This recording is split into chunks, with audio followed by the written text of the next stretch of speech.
Hello. അപ്പോൾ ഇന്ന് നോമ്പ് തുറക്കാൻ പോകുന്നതിന് മുമ്പേയുള്ള വിശേഷങ്ങൾ കണ്ടാലോ.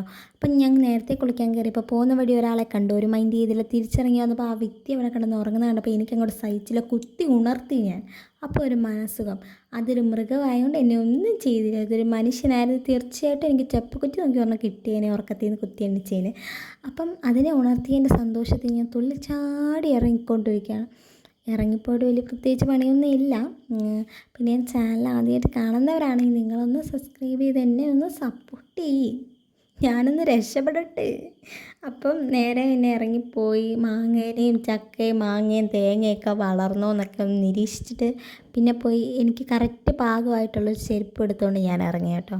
അപ്പം നിങ്ങളോർക്കും ഞാൻ മനഃപൂർവ്വം പോയി ആ ചെരുപ്പ് ഇട്ടതാണ്, പക്ഷെ അങ്ങനെയല്ല. ഞാൻ അകത്ത് കയറിയപ്പം എൻ്റെ ചെരുപ്പൊന്നും കാണുന്നില്ല. അപ്പോൾ പിന്നെ എൻ്റെ വീട്ടിൽ ഏറ്റവും കുഞ്ഞൻകാലം എൻ്റെ ആയതുകൊണ്ട് ബാക്കിയുള്ളവരെല്ലാം വലിയ കാലമാണ്. അപ്പം ഞാൻ ആ ചെരുപ്പിട്ടുകൊണ്ടങ്ങ് ഇറങ്ങിയത്. പിന്നെ അത് കഴിഞ്ഞിട്ട് നമ്മൾ ചെടിക്കൊക്കെ ഇച്ചിരി അങ്ങോട്ട് വെള്ളമൊക്കെ ഒഴിച്ചു. കുറേ ടൈം ഇനിയും ഉണ്ടായിരുന്നു. അപ്പോൾ ചെടിക്കൊക്കെ ഇച്ചിരി വെള്ളമൊക്കെ ഒഴിച്ചിട്ട് കുറച്ച് നേരം ഇങ്ങനെ പുറത്ത് പോയി ഇങ്ങനെ ഇരുന്നു. അപ്പം ഇത് നമ്മുടെ വീട്ടിൽ അവക്കാഡോ തന്നെ വളർന്നു കേട്ടോ. ജസ്റ്റ് ചുമ്മാ കുരു കൊണ്ട് വെച്ചതേ ഉള്ളൂ, തന്നെ വളർന്നു കേട്ടോ. തന്നെ വളർന്നതെന്ന് വെച്ചാൽ അവിടെ കൊണ്ട് ഇട്ടപ്പം അതിന് വളരാൻ തോന്നിയിട്ടങ്ങ് വളർന്നു അങ്ങനെ. അപ്പോഴത്തേന് അതെല്ലാം കഴിഞ്ഞിട്ട് തിരിച്ച് കയറി വന്ന് എന്നിട്ട് ജ്യൂസ് അടിക്കാനുണ്ടോ എന്ന് നോക്കിയപ്പോൾ ഇതിൻ്റെ പേര് തന്നെ ഷമാമെന്നാന്ന് തോന്നുന്നു. അതെ, ഇതിൻ്റെ പേര് അങ്ങനെയാണെന്ന് തോന്നുന്നു. അപ്പം അത് ജ്യൂസ് അടിക്കാമെന്ന് വിചാരിച്ചപ്പോൾ പഞ്ചസാരയില്ല. അപ്പോൾ പിന്നെ അതവിടെ വെച്ചു. ഇപ്പോൾ ബാങ്ക് വിളിക്കാൻ സമയമായിരുന്നില്ല, ബാങ്ക് വിളിച്ചു. ആദ്യം പോയി വെള്ളമൊക്കെ കുടിച്ചിട്ട് നോമ്പ് തുറന്നു കേട്ടോ. ഈന്തപ്പഴവും വെള്ളമൊക്കെ കുടിച്ച് നോമ്പൊക്കെ തുറന്നു. അപ്പോൾ ഞാനും അനിയനും മാത്രമുള്ള ബിരിയാണി പുറത്തുനിന്ന് ഇങ്ങനെ ബിരിയാണി വാങ്ങി കേട്ടോ.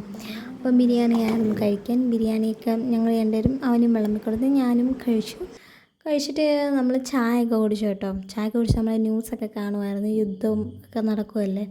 അപ്പം അതൊക്കെ കണ്ടിരുന്നു. അപ്പം ഇന്നത്തെ വീഡിയോ അത്രയേ ഉള്ളൂ. എല്ലാവരും സേഫ് ആണെന്നൊക്കെ കരുതുന്നു. മറ്റൊരു വീഡിയോ കാണുന്നവരെ ബൈ. എല്ലാവരും സബ്സ്ക്രൈബും ലൈക്കും ഷെയറൊക്കെ ചെയ്യും.